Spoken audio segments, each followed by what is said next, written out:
Is there a way to transform your energetic field and to transform your mindset to start attracting a romantic partner that's the right fit for you? Yeah. So, well, let's start at the top, Yeah. right? I mean, people always ask me, like, how do I create, the person of my dreams that I want in my life? And I always say, take out a piece of paper, write down everything you want in that person, and then become it.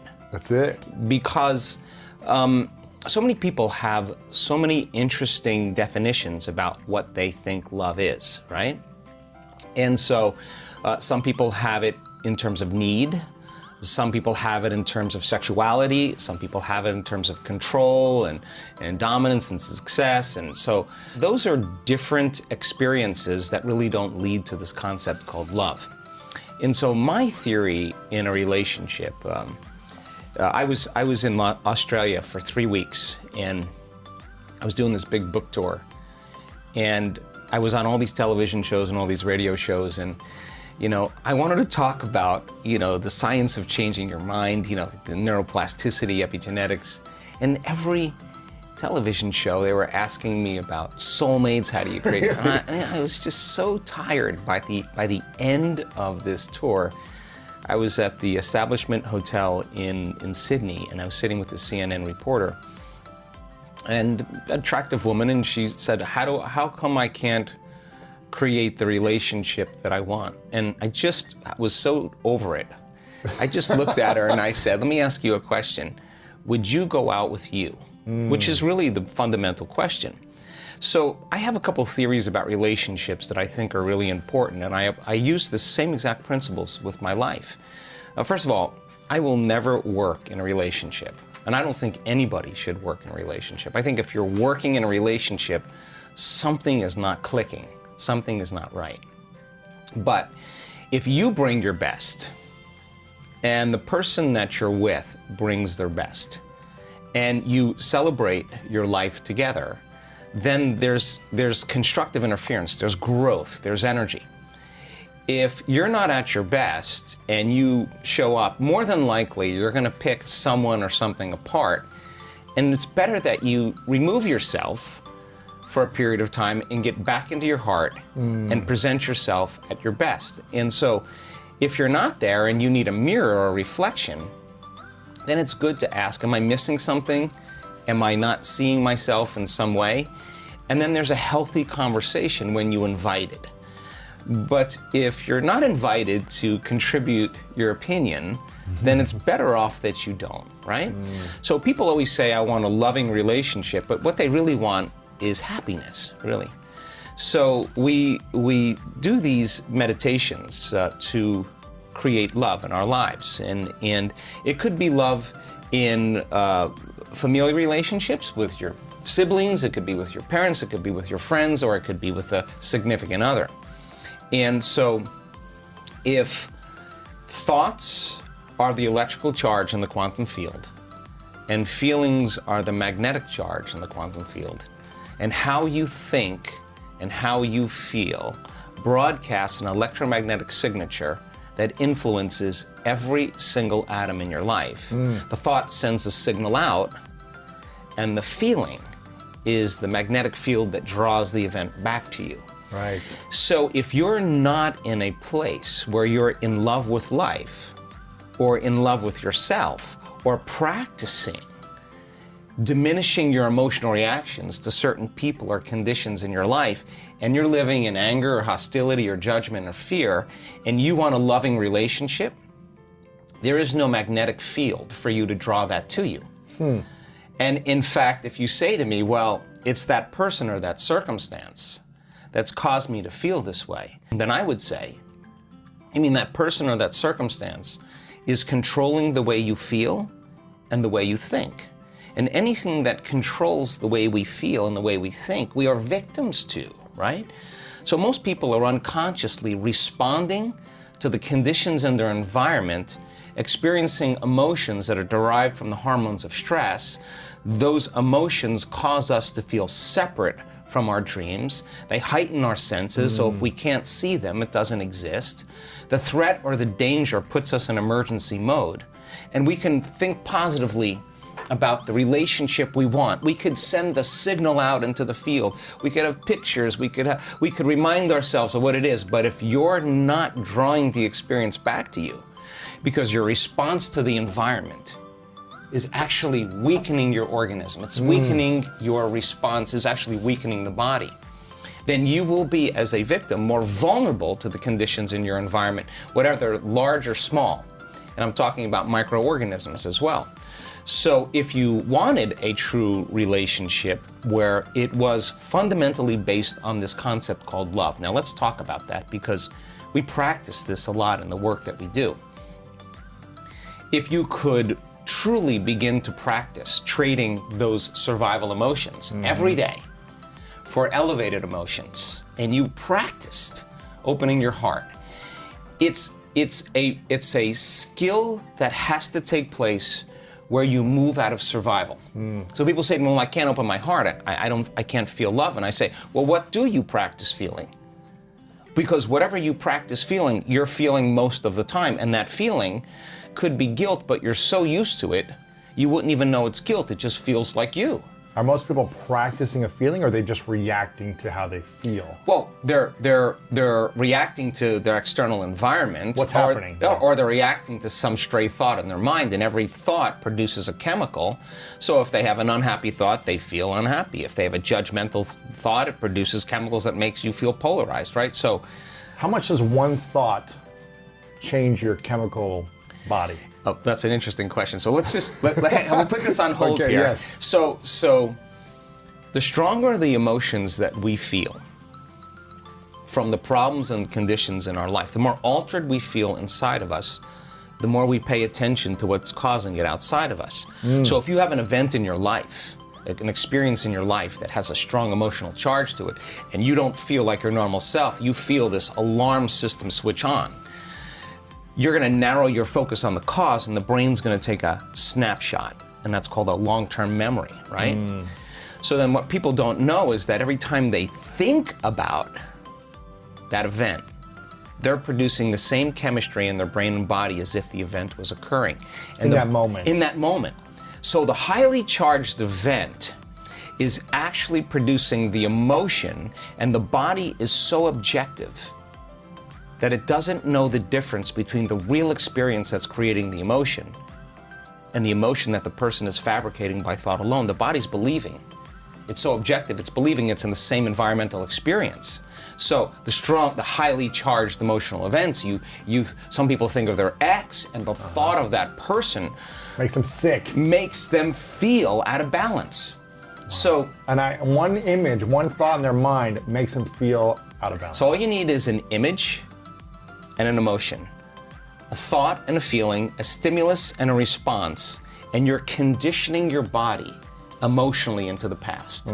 So now, the memories, and this is just not in the brain now, it's in the body, okay? So now, that thought of that person is actually creating a response in the body that's consuming the body's energy for growth and repair, consuming the body's energy to create, because in survival, it's not a time to create. In survival, it's time to run, fight, and hide. So the problem is that it becomes a subconscious program. It's no longer a conscious process. It now is a subconscious process. So now the body has been conditioned into resentment, into unhappiness, into fear, anxiety, whatever it is. And so back to our concept of bringing love into your life. So you say to that person, okay, you open your heart, and they're going to say, are you kidding me? I was injured. Yeah. I was hurt. I'm not going to do that. Let me see your cards first, right? And once I see your cards, then I'll open up a little bit. So we protect this, right? So now in that state of survival, the research shows that the long-term effects of those stress hormones are pushing the genetic buttons that are creating disease. The body can't live in emergency mode for that period of time. So in a sense, the person is making themselves sick by thought alone. Their thoughts are making them sick, literally. So the problem is now the body is conditioned into the past, and it's the mind. Now once the body... The body is the mind? The body becomes the mind emotionally. So now all of this energy stored in the body, and now the person now has to leave their unhappiness and step out into the unknown. They have to get out of the familiar feelings that has defined them. So they'll say, I can't really feel joy. I can't really feel love. And what they're really saying is, I've been conditioning my body emotionally so much into the past that I can't feel anything else other than what I know. Anger, resentment, pain, suffering. Psychology calls those normal human states of consciousness. Those are altered states of consciousness. So normal states of consciousness are these kind of negative feelings? No, I'm saying that those states of survival, people say anger, fear, those are normal things. Gotcha. No, those are in survival. Those are altered states. The survival chemicals are actually knocking your brain and body out of balance. You're out of balance in that moment. Mm-hmm. And if you keep doing that, the imbalance is now the new balance. And now you're altered emotionally. So back to the concept of love. Mm-hmm. So the person can theoretically, intellectually, philosophically say, oh, I want this type of person. She's got to be this way. He's got to look this way. He's got to be like this. And they're basically saying, I want something that represents all the things that I no longer want, right? And so they're creating with their brain and mind, which is perfect. The problem is that if you can't feel the emotion of your future, your manifestation of love before it's made manifest. Like people say, well, when my relationship happens, when I find Mr. Right, then I'm going to feel love. Like waiting for the outer environment to change, to take away this feeling of anger, resentment, emptiness. But they forgot that they create reality. In other words, when it finally appears that I'm going to feel love, that's cause and effect. We're waiting for something to happen. If you're feeling the lack and the emptiness, then you're keeping your relationship at arm's length because you don't have the magnetic field to draw to you. So the emotions that come from these energy centers, the lower energy centers in our body, do have frequencies, there's chemistry involved, but they have a different agenda. So now we ask the person, can you teach your body emotionally what the future will feel like before it's made manifest? That means you can't wait for your relationship to feel love. You have to reverse that battleship and understand feeling love now is going to be the magnet. And if you can hold the vision of your future, a clear intention, with a coherent brain, organize signals into the field, and you could actually crack this thing open and practice getting so present in the moment that you're not anticipating the next moment or trying to predict the future. And you're no longer romancing the emotions of your past. You can find that sweet spot of the generous present moment. The familiar past is the known emotionally. The predictable future is the habituation of autopilot, being unconscious, and programs. Those are both knowns. There's only one place where the unknown exists. That's the present moment. So if you could work with your body to the point that it trusts you enough to feel so safe that you have conquered it in a certain way that it could actually relax into the present moment, and it's not worried about what's going to happen next or what's going on around you, or that you need to eat, you need to pee, you need to move. You got beyond all your drives and you're ready to create.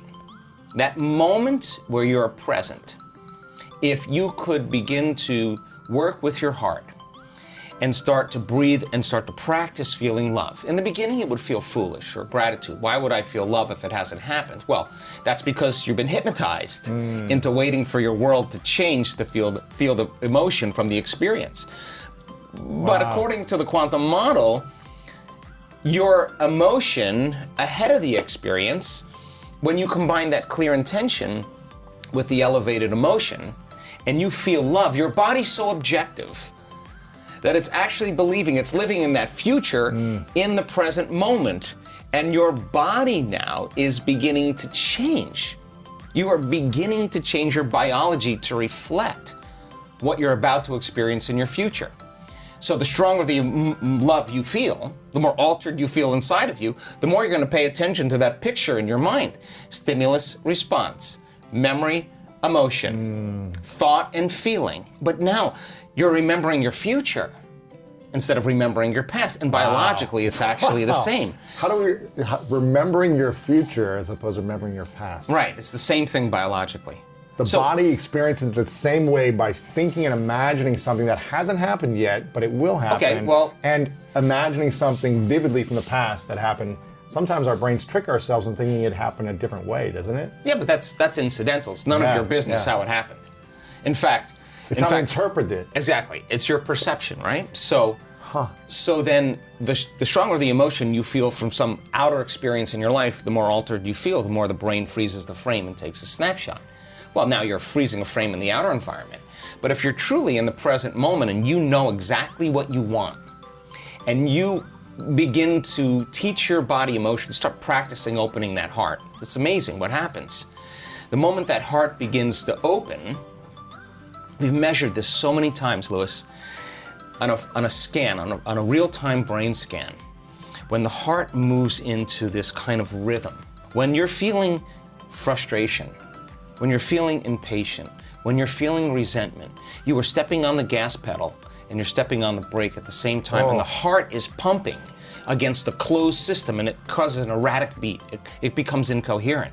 And energy literally leaves the heart. Now, you no longer believe in your future. You can't put your heart into your future. You can't trust the outcome because there's no energy there. It's being used and consumed somewhere else, so energy is leaving the brain as well. But once energy starts to move into the heart, we've seen this so many times, and it starts to beat in this rhythm, like banging a drum or dropping a pebble in water, pebble after pebble. The heart begins to create a wave of energy right to the brain, like taking a big sheet and going like that, and then all of a sudden you see this wave, and the brain gets this rush of energy, and that change in brain wave patterns, that change, that wave is carrying information. And the person starts to get a very clear idea. They see their future very clearly. Now that energy is causing them to move into very coherent alpha brainwave patterns, which is the state of creation. This is when you no longer hear the voice in your head that's talking to you, that you listen to and believe is the truth. I'm not good enough. Yeah, whatever that is. That's called the the default mode. It suppresses the default mode network, and the next thing you know, you start seeing in pictures and images. You start dreaming. And that's the imagination, that's the creative state. So now you start naturally imagining the heart is the creative center. We got to put our heart into our future. It better be open and activated. So now when you start falling in love with your future, oxytocin is released in the brain and in the heart. Oxytocin signals nitric oxide. Nitric oxide signals another chemical called endothelial-derived relaxing factor. And just like when your sexual organs get filled with blood because you're aroused, the same thing happens here as it would happen somewhere else. And literally the arteries in the heart and lungs engorge. And now your heart feels full and it's thumping in order, and you're in the present moment. Now, once that happens, and it's beating in rhythm, the heart produces an external magnetic field up to 3 meters wide. Now, you're in survival, you're drawing from the field and turning it into chemistry. When you get energy in the heart, it's causing a change in the brain, and all of a sudden it's resetting the baseline for trauma, and now here you have a magnetic field. Now the heart is your magnet. It is the center of creation. And now that energy is frequency. And frequency carries information, and you can lay the thought of your new relationship on that energy because it's consistent with it. You cannot lay the thought of your new relationship in need. That's a different energy. What do you mean in need? Well, if you're feeling I'm needing someone to love me, yeah, a of course, that's a partner. different frequency. That's a different energy. What happens when you're in a need state as opposed to an attraction state? Well, you're in lack. So now you're trying, you're grasping, you're controlling, you're forcing, you're trying to predict, you're overthinking, overanalyzing, and that's how people live their relationships. So then if you are going to prepare your brain and body for a new relationship, then you would have to become love completely every day. And that signal then that you're sending out into the field can carry the thought of your health, your wealth, your relationship, or whatever. But here's the cool part. When the heart is activated like that, and you feel so whole, so in love with life, so satisfied in the moment, so exuberant, that it's impossible to want. Now you're no longer in lack. Now you're so whole that you will magnetize wholeness in your life. The person who's the person that fits the mold energetically, that would be the same as you and yet complement you, so that the two can become one, right? And then instead of in contrast, in union, you exchange information equal to that emotional state. In other words, people use each other to reaffirm their dependence on certain emotions. You have certain people you complain with about politics or whatever, they complain back about their lives, and you use each other to reaffirm, some type of belief or something. Belief right? Yeah. about life. Emotionally, you have emotional agreements on things. Well, that emotion is energy, and energy is frequency, and frequency carries information. So you share the same energy, you share the same information, but that's what people do in their lives. But now, in a true loving relationship, when you're truly in your heart, then the question is, what would love do in the relationship? And when your heart is open, it's no longer about you. Yeah. It's about how I feel so amazing with you. I feel even more amazing, but without you, I'm still whole.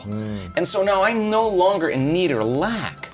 And so now, when we get together and our fields interfere, when they start interfering, now the amplitude gets way higher and there's way more energy. And now, I'm all about all 7 centers of the body lining up, all of them. And we're here in a body, let's enjoy it all, but come from love. And so now your heart is so open that you can't do anything else but give. You feel so amazing. You're so happy with yourself, so happy with your life, so happy with what you have. You want other people to feel the same way. And you say, here, take that. And when you give now, guess what happens? You release more oxytocin, more nitric oxide, and more of those chemicals that cause the heart to swell even more.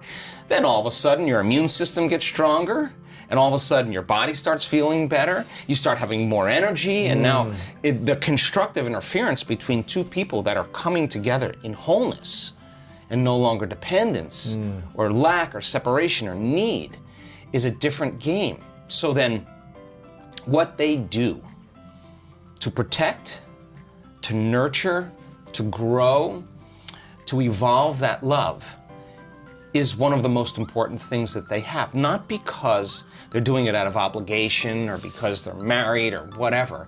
It's just they can't not do it. We see people, we had somebody scan the other day in our workshop in profoundly high amounts of gamma. She can do it on command. And there's an incredible arousal that takes place that goes along with these high brain frequencies that you can only describe as ecstasy or bliss.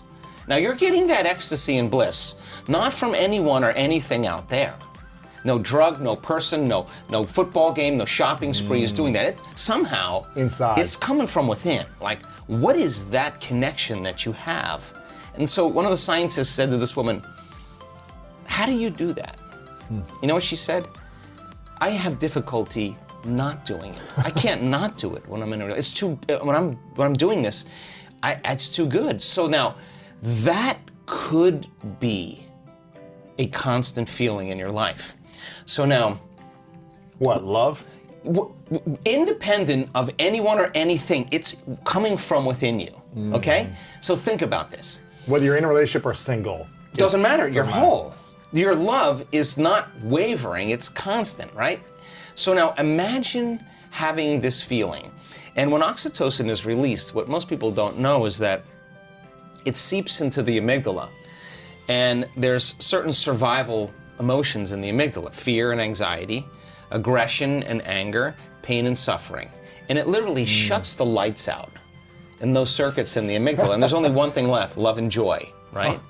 So now this person is suppressing the survival centers, resetting the baseline of the past, how they perceive the past.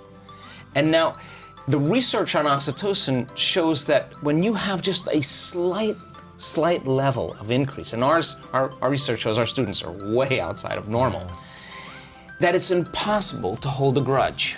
You know why? Because the feeling feels so good. Why would you judge another person, or why would you react to some condition and lose that feeling? You figure it out really fast. So this birth of unconditional love really says, I'm in love with myself, my connection to some divine intelligence within me.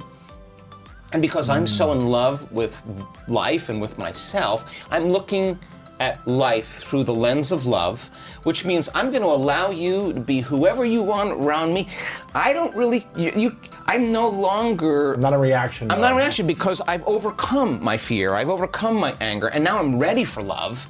And now that relationship that you have, if you find that equal, that's a needle in the haystack, because now it's a vibrational match. Right. And so as long as you're evolving, as long as I'm evolving, as long as we're sharing the same ideals, as long as we're working together, as long as we have our independence, and as long as we come together and we bring our best, and I say to you, how was your day? I mean, what did you learn? Or let's start our day. So how are you going to be today?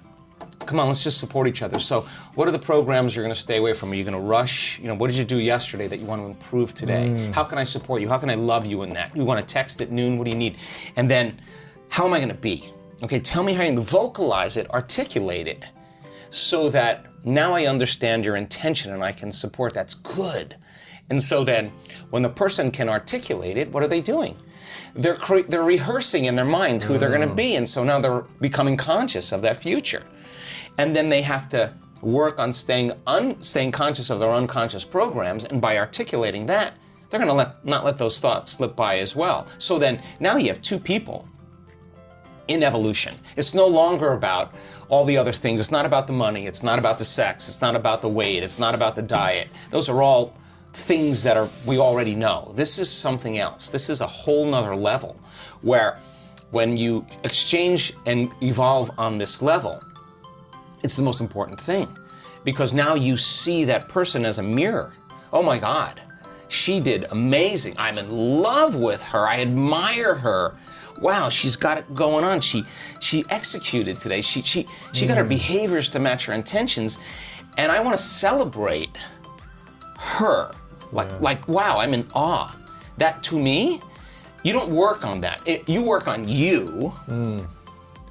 Everybody works on themselves, and then they bring their best. And if they're not at their best, excuse yourself and get back to your best. And if you tell me it's that person or that circumstance, we went back to the unconscious program of being a victim. Nothing wrong with that. Nothing wrong with reacting. But the next question is, how long? I'm going to stay in this mode. Right, or do you want help getting out? Right. Yeah, right? So I think that when you start feeling those elevated emotions and your energy is synchronized, right? And you got a Wi-Fi signal. Right. You got a signal. You're connected. You're 5G. You're connected. And you're connected. And what are you connected in? In this sense of wholeness, this sense of love, this sense of joy, this satisfaction with yourself and your life. And when I watch this, Louis. I mean, people come to our events for all kinds of reasons. Some people come for health. Some people come for wealth. Some people come for relationships. It's really funny, and they show up. Angry people. They're angry with themselves. When they're angry with themselves, they'll be impatient and angry with others. People who are unhappy with themselves will punish other people so that they can feel their unhappiness. Or is it to get their anger out, or is it why? No, because that's who they are. That's the emotion that's driving their behaviors. People who are in love with themselves will find love in others. People who are happy with themselves will find something that they can connect with. They won't see all the flaws. They'll see some part of them that they want to enjoy. I mean, so if you're in a relationship and you've scrubbed the cupboard and you've taken out all those skeletons and you've looked at them and you said, I don't want to bring this into my relationship. I don't want my insecurity to be there. I don't want my fear to be there. I don't want my judgment to be there. I don't want my emotions from other relationships to be there. So let me finish this. In other words, if you want love in your life, in your future, then you better take care of your frustration, because you can't bring that there. You got to leave it. So then, you may say to me, well, it's because that person and this emotion from 15 years ago, my ex, makes me feel frustrated. Well, let me tell you something. The only reason that you're thinking about your ex is because you're still in frustration. You overcome frustration, you'll look back at your ex and you'll be like, I wish them well. Yeah. I'm not connected to my past any longer. So cleaning the cupboards and getting down to those thoughts, that slip by people's awareness all the time. Their behaviors, how they complain, they make excuses, they say it'll never happen. What do? And the emotions that keep them connected to their past, they won't even see that person. They'll walk right past their future relationship. They'll never recognize that person because they're looking at their future through the neurology and the chemistry of their past. Wow. And the brain only learns we only see reality based on pattern recognition. I memorize your face, now I know Lewis. And if the pattern matches, I know. But if you're creating a future, and you're not clear on that future, and you want all these things, but you haven't addressed all those circuits and behaviors and emotions and chemicals of the past, you won't recognize the pattern. You'll walk right past the relationship. You'll never see it. So I think that there's the preparation for the relationship, the overcoming, and overcoming and overcoming and overcoming and overcoming and becoming. Ooh. All of a sudden now says, I am worthy. And the universe only gives us what we think we're worthy of receiving. So when you're worthy to receive, it's not going to be on Match.com when you're looking at body parts and whatever else. This is going to be like ka-ching. An like, energy like, connection. wow. Yeah. Like that came out of nowhere, because when you're in survival and you're in separation and you're in lack and you're forcing and controlling and trying to predict outcomes, you're matter trying to change matter. And of course, it's going to take time for this to happen because you're creating in three-dimensional reality, and everything in three-dimensional reality takes time. But when you're creating from the heart, with a coherent brain and a coherent heart, and you got that 5G Wi-Fi signal, it's not like you go anywhere now. The experiences are coming to, you're drawing the event to you. So we spend a lot of time bonding with our future emotionally. I have colleagues of mine who look at our data on oxytocin, and they're like, listen, oxytocin levels go up during, in a relationship, the honeymoon stage of a relationship, and monogamy is created because of those chemicals, or a female mammal is bonding with her offspring. That's exactly right. I want our people, our students, to bond and fall in love with their future just like they do with somebody else. And when you're bonded to your future, no person, no circumstance, no thing is going to remove you from it. So then, if you fall from grace during the day, then the next question is, what person, what circumstance caused me to disconnect from my love in the future? And let me rehearse in my mind, if I have that same circumstance, how I'm going to overcome it. And now you're worthy of love. It's no longer the person or the event. It's just you're doing what it takes to stay in the emotion of your future. Your body is aligned emotionally to that future. So great doing it with a meditation. That's easy. But now the real game is open your eyes. Open your eyes. It's happening. Open your eyes and be in the initiation of life and stay in that place and just know that your future is going to happen. So being able to activate the heart and breathe in there and get the body out of survival and start working with it like it feels safe enough to create. Once energy makes it here, you're going to get some really good ideas. Yeah. You're going to see things you never thought of seeing. You're going to feel things you never thought you'd feel. And the images that you're creating, what are they doing? The thoughts that you're creating, they're making more of those chemicals. And now you're feeling more of the feeling of your future before it happens. You're giving your body a sampling, a taste of the future before it's happened. Keep doing that enough times, and that feeling is going to become very familiar to you.